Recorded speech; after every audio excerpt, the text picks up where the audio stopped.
السلام علیکم ورحمۃ اللہ وبرکاتہ. اعوذ باللہ من الشیطان الرجیم. بسم اللہ الرحمن الرحیم.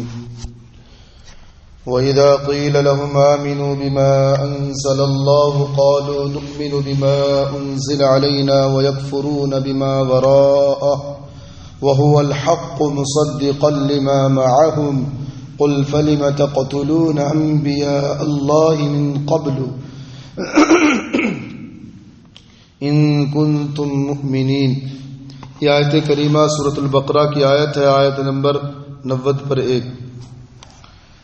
اس آیت کے اندر اس سے پہلے گزشتہ آیتوں میں اللہ تبارک و تعالیٰ قوم بنی اسرائیل کے سلسلے میں اللہ تبارک و تعالیٰ نے جو کتابیں ان پر نازل فرمائی، اس کتاب کے اندر بھی اللہ تبارک و تعالیٰ نے آقا مدنی سرور کائنات صلی اللہ علیہ وسلم کی صفات کا ذکر اور خوبیوں کا تذکرہ اللہ نے فرمایا تھا.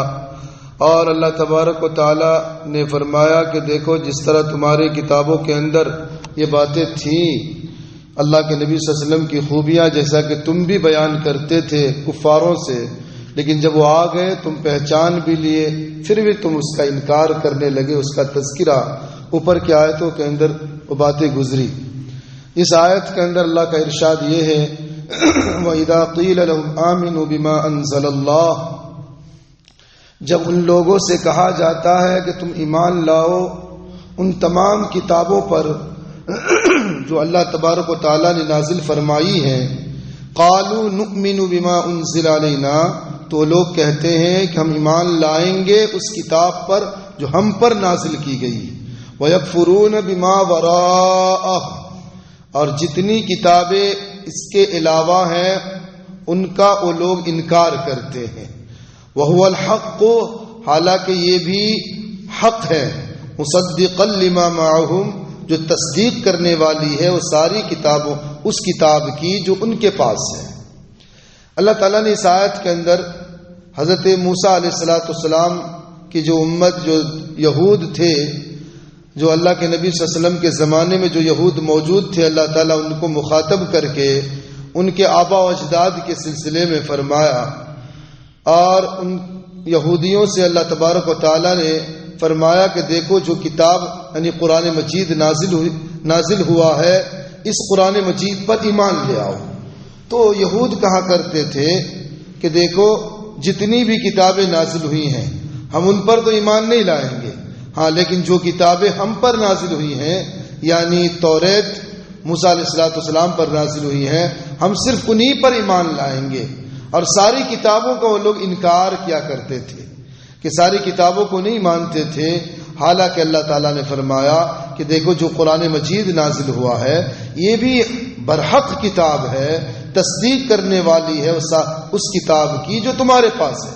یعنی قرآن مجید جو ہے جو احکامات توریت کے اندر توحید کے سلسلے میں، شرک سے برأت کے سلسلے میں اللہ نے ذکر فرمایا تھا، وہی احکامات اللہ تعالیٰ نے قرآن مجید کے اندر بھی ذکر فرمایا.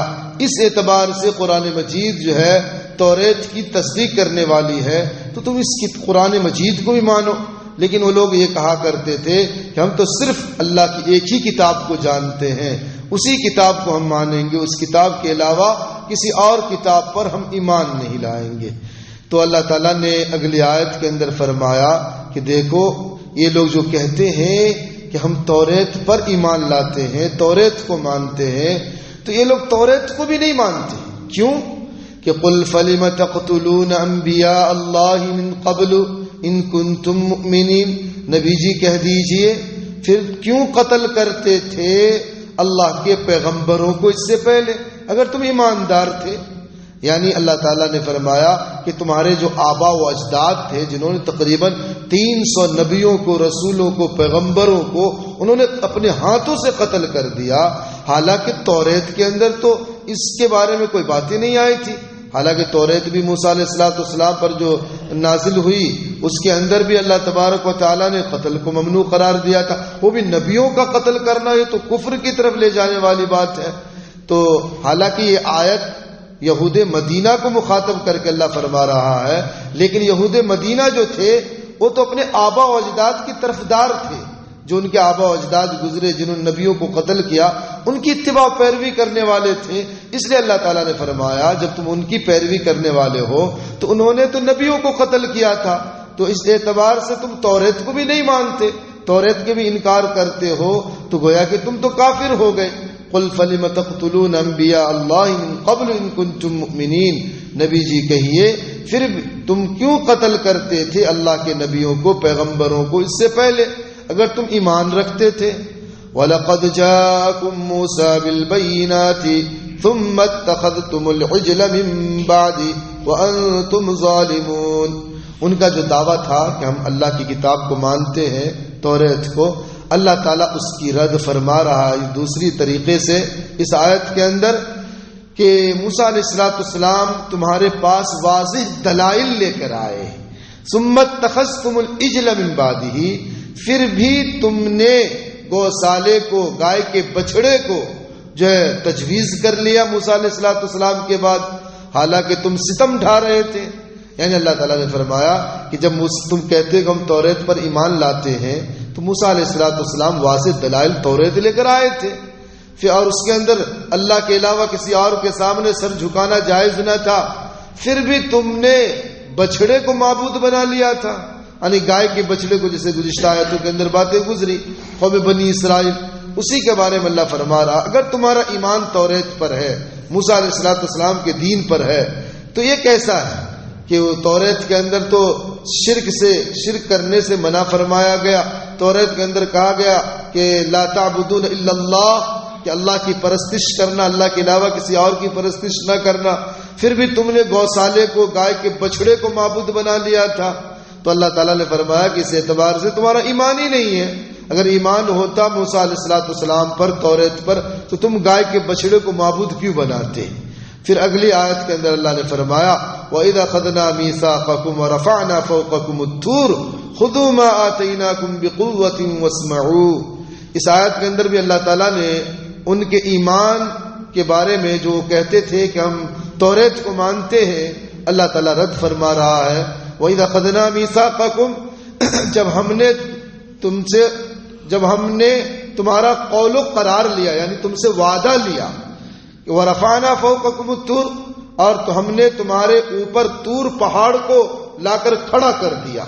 یعنی جب وہ لوگ ایمان نہیں لائے، یعنی ایمان تو لے آئے تھے لیکن احکامات کی پابندی نہیں کرتے تھے، تو اللہ تعالیٰ نے ان کے سروں پر طور پہاڑ کو لا کر کھڑا کر دیا کہ ایمان لے آؤ، نہیں تو یہ پہاڑ تمہارے اوپر گرا دیے جائیں گے.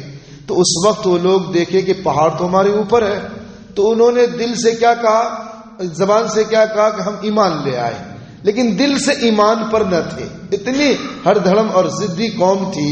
اللہ نے فرمایا خذوا ما آتیناکم بقوۃ واسمعوا، کہ ہم جو کچھ تم کو دیتے ہیں مضبوطی کے ساتھ، ہمت کے ساتھ لو اور سنو.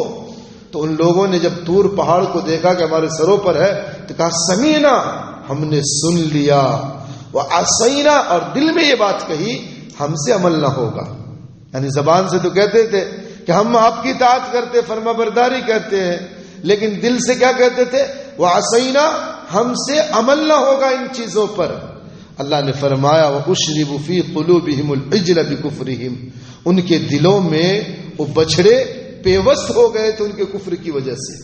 یعنی وہ جو انکار کرتے تھے، اللہ کے بعض احکام کو مانے، بعض احکام کو ٹکرا دیے، اس اعتبار سے انہوں نے بچڑے کی طرف جو ان کا دل مائل ہو چکا تھا کفر کی وجہ سے.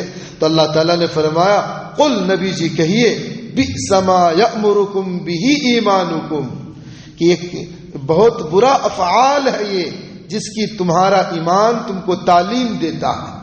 جس چیز کی تمہارا ایمان، یعنی جو تم اپنے آپ کو کہتے ہو ہم ایماندار ہیں، موسیٰ علیہ السلام کے ماننے والے ہیں، تو تمہارا ایمان جن چیزوں کی تعلیم دے رہا ہے کہ گوسالے کی عبادت کرتے ہو، اسی طریقے سے اللہ کے احکامات کو کچھ کو مانتے ہو، کچھ کو چھوڑ دیتے ہو، نبیوں کو قتل کرتے ہو، تو ایمان تمہارا کیسی چیز کی تعلیم دے رہا ہے. ان کنتم مؤمنین، اگر تم اہل ایمان ہو، اہل ایمان تو نہیں رہے تم. تو اس اعتبار سے اللہ تبارک و تعالیٰ نے ان کے ایمان کو رد فرمایا کہ جو یہود کہا کرتے تھے کہ ہم تو وہ صرف کی توریت کو مانیں گے، اس کے علاوہ کتاب کو نہیں مانیں گے. تو اللہ تعالیٰ نے فرمایا دیکھو جتنی بھی کتابیں نازل ہوئی ہیں سب پر ایمان لانا ضروری ہے، لیکن تمہارا ایمان ہی نہیں ہے، کیونکہ جو تم توریت کے ہم جو نوا بنتے ہو کہ ہم توریت کو مانتے ہیں، تو توریت میں تو نبیوں کو قتل کرنے کو منع کیا گیا، تم نبیوں کو قتل کیے، شرک کرنے سے منع کیا گیا، تم نے شرک کیا، گوسالے کی عبادت سے منع کیا گیا، تم نے گوسالے کی پرستش کی، گائے کے بچڑے کی، اس اعتبار سے جو ہے تمہارا ایمان نہ اس کتاب پر ہے نہ اس کتاب پر ہے۔ تو اس بات کی اللہ تبارک و تعالیٰ نے آیات کے اندر وضاحت فرمایا، اور ہمیں اور آپ کو جو ان آیات سے جو تعلیم لینے کی ہے کہ آج دیکھیں کہ جو یہود کا طریقہ ہے، یہود کا جو طرز عمل ہے کہ کتابوں کی کچھ باتوں کو ماننا، کچھ کو چھوڑ دینا، آج وہ چیزیں مسلمانوں کے اندر، اللہ کے نبی صلی اللہ علیہ وسلم کی امتی کے اندر بھی آ گیا کہ جو ہماری مرضی کی باتیں ہوتی ہے ہم مان لیتے ہیں، جو ہماری مرضی کے خلاف ہوتا ہے کہتا مسئلہ چلو الگ رکھو، ابھی ہمیں تو اپنی زندگی بسر کرنی ہے۔ نہیں میرے بھائیوں، دیکھو مکمل جو ہے کامیابی اللہ تبارک و تعالیٰ نے اسلام میں رکھا ہے، اور آج ہم یہ چیزیں کیوں پیش آتی ہے کہ ہم اس میں جیسے مثال کے طور پر جو آج اکثر بیشتر جو ان علاقوں کے اندر جو ہے گھروں کے حال ہے، یعنی اتنے پیسے فکس کر دیتے ہیں، گھر لے لیتے ہیں اور کرایہ نہیں دیتے ہیں، تو یہ جو بھوگیا لیتے ہیں یہ شریعت کے اندر حرام ہے، جائز نہیں، لیکن ہم عمل کیوں نہیں کرتے ہیں؟ کہتے ہیں ہمارے کرایہ لگ جائیں گے، پیسے ختم۔ یہ وجہ یہ ہے کہ ہم نے آرزویں بڑھا لی ہیں، ہمیں بڑے مکان میں رہنے ہیں، ہمیں بڑے مکانات میں یہ آرزو اور تمنا، جیسے آج لوگ کہتے ہیں بغیر سود کے کاروبار ہی نہیں ہوتا ہے، تو سود لینے پڑتے ہیں، تجارت جو ہے لون اٹھانے پڑتے ہیں، پیسے اٹھانے پڑتے، تو ہماری اتنی بڑی تجارت کرنے کی کیا ضرورت ہے کہ آپ سودی پیسے سے کاروبار شروع کریں؟ اس سے بہتر ہے کہ آپ ریڑھی پہ جو ہے سڑکوں کے کنارے جو ہے ریڑھی پر جو ہے اپنے پھل بیچ لیں، دوسری چیزیں بیچ، لیکن سود تو حرام ہے ہر صورت میں، لیکن اس کے باوجود، حرام ہونے کے باوجود ہم اس کو جو ہے حلال سمجھ کر رہے ہیں۔ اور یاد رکھے جب انسان حرام کو حلال سمجھ کے کرتا ہے تو اللہ تعالیٰ ہدایت کے راستے بند کر دیتے ہیں۔ یہود بھی حرام کو حلال سمجھ کے کرتے تھے، اس لیے اللہ تعالیٰ نے ان کے ہدایت کے راستے بند کر دیے۔ اس لیے ہمیں چاہیے کہ مکمل دائر اسلام پر، اور یہ کب ہوگا جب اپنی تمناؤں کو جو ہے کم کریں گے، آرزویں کم کریں گے۔ ہماری چاہتیں بڑھ گئی ہیں، ہماری چاہت بڑھنے کی وجہ ہم سوچتے ہیں ہماری تجارت لاکھوں میں ہونا چاہیے، کروڑوں میں ہونا چاہیے، اس لیے ہم سود اٹھاتے ہیں، لون اٹھاتے ہیں۔ وہ چاہیے ہم چھوٹے کاروبار کیوں نہ کریں، ہم چھوٹے کاروبار سے شروع کریں، محنتیں کریں، اللہ برکت دے گا۔ جب ہماری تمنائیں بڑھے گی، آرزویں بڑھے گی، تو پھر ہم سود کے دروازے کھلیں گے، جھوٹ کے دروازے کھلیں گے جو آپس میں۔ اور یاد رکھیں اللہ کے نبی صلی اللہ علیہ وسلم کی حدیث ہے کہ سود ایک ایسی بلا ہے کہ انسان جان بوجھ کر اگر سود لیتا ہے تو اللہ تعالیٰ نے قرآن مجید کی آیت میں فرمایا یأکلون الربا لا یقومون الا کما یقوم الذی یتخبط الشیطان المس۔ اسی سورۃ البقرہ کی آئندہ آیتوں کے اندر آ رہی باتیں کہ اللہ تعالیٰ ان کے پیٹوں کو اتنا بڑا کر دے گا قیامت کے دن کہ وہ کھڑے ہوگا تو ادھر اٹھنا چاہے گا، پیٹ ادھر گرا دے گا، اور پیٹوں کے اندر جو ہے سانپ دوڑیں گے۔ اور اللہ تعالیٰ نے فرمایا فَإِن لَّمْ تَفْعَلُوا فَأْذَنُوا بِحَرْبٍ مِّنَ اللَّهِ، اگر تم سودی کاروبار کرو گے تو اللہ کے لیے اللہ سے جنگ کے لیے تیار ہو جاؤ۔ تو یہ چیزیں ہیں۔ تو خلاصہ کلام یہ ہے کہ جو طرز یہود کا عمل تھا آج کہیں نہ کہیں ان باتوں پر ہم عمل کر رہے ہیں۔ یہ کب انسان سے ہٹے گا، مکمل اسلام پر عمل کرنا کب چاہے گا؟ جب ہم اپنی آرزوؤں کو کم کریں گے۔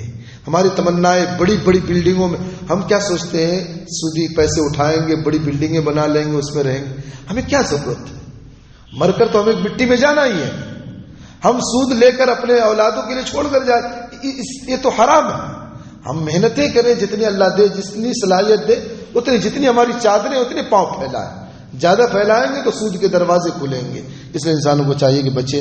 خیر اس آیات کے اندر تو اللہ تعالیٰ یہود کے سلسلے میں فرمایا کہ جو اپنے ایمان کا دعویٰ کرتے تھے اللہ نے ان کے ایمان کی تردید فرمائی کہ تمہارا ایمان نہ اس پر ہے نہ اس پر ہے۔ اللہ سے دعا اللہ تعالیٰ ہم سب کو عمل کی توفیق نصیب۔ سبحان اللہ۔